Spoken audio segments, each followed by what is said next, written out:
1500 বছর আগের একটি গাছ, যা সাক্ষী হয়ে আছে ইতিহাসের। সময় যেন থেমে গেছে এখানে। তার চেয়েও বড় বিষয়, এই গাছটির নিচে বিশ্রাম নিয়েছিলেন মহানবী সাল্লাল্লাহু আলাইহি ওয়াসাল্লাম। জর্ডানের চারিদিকে দিগন্ত জোড়া মরুভূমির মাঝে গাছটি আজও মাথা উঁচু করে দাঁড়িয়ে আছে। উত্তপ্ত বালুকাময় মরুভূমিতে গাছটি যেন ঠাঁই দাঁড়িয়ে সাক্ষ্য দিয়ে যাচ্ছে আল্লাহর অসীম ক্ষমতার। ইংরেজিতে এই গাছকে বলা হয় দ্য ব্লেসড ট্রি। পৃথিবীতে এত পুরনো কোনো গাছ এখনো বেঁচে আছে তা জানা নেই। মরুভূমির পরিবেশে জন্ম, একসময় গাছটি ছিল পাতাহীন শুকনো, তারপর আল্লাহর হুকুমে গাছটি সবুজ পাতায় ভরে ওঠে, যা আজও সবুজ শ্যামল। এই গাছটির পেছনে আরও গল্প জানব নওরিন নাওরের প্রতিবেদনে। 582 খ্রিস্টাব্দ। মহামানব হযরত মুহাম্মদ সাল্লাল্লাহু আলাইহি সাল্লামের বয়স তখন 12 বছর। তিনি তার চাচা আবু তালিবের সাথে বাণিজ্য করতে মক্কা থেকে শামদেশ, বর্তমান সিরিয়ার উদ্দেশ্যে যাত্রা করেন।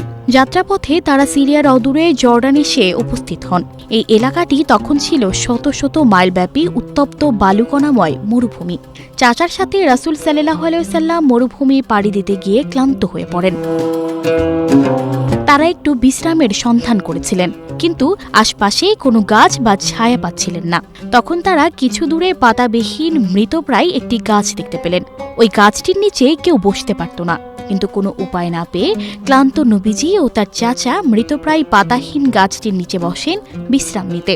আল্লাহর অশেষ রহমতে তখনই সবুজ পাতায় ভরে যায় গাছটি। সেই গাছটি বর্তমানে সাহাবী গাছ নামে পরিচিত।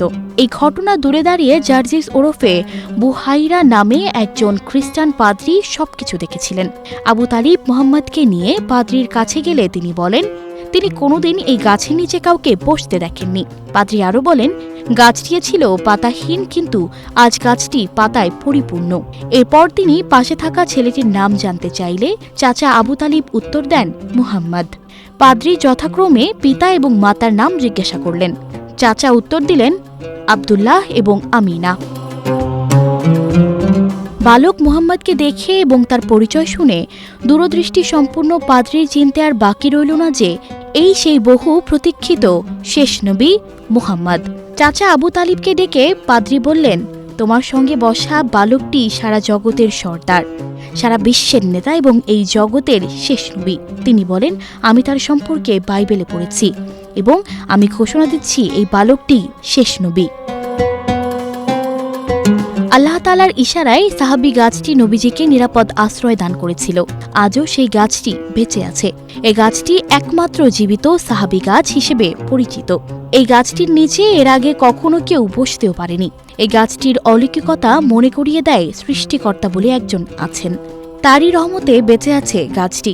কালের পর কাল, যুগের পর যুগ, শত শত বছর ধরে দাঁড়িয়ে ইতিহাসের সাক্ষী হয়ে আছে এই গাছটি। হয়তো থেকে যাবে কালের অন্ত পর্যন্ত, যার নাম সাহাবী গাছ। সঞ্জিদা রহমান, প্রবাস খবর।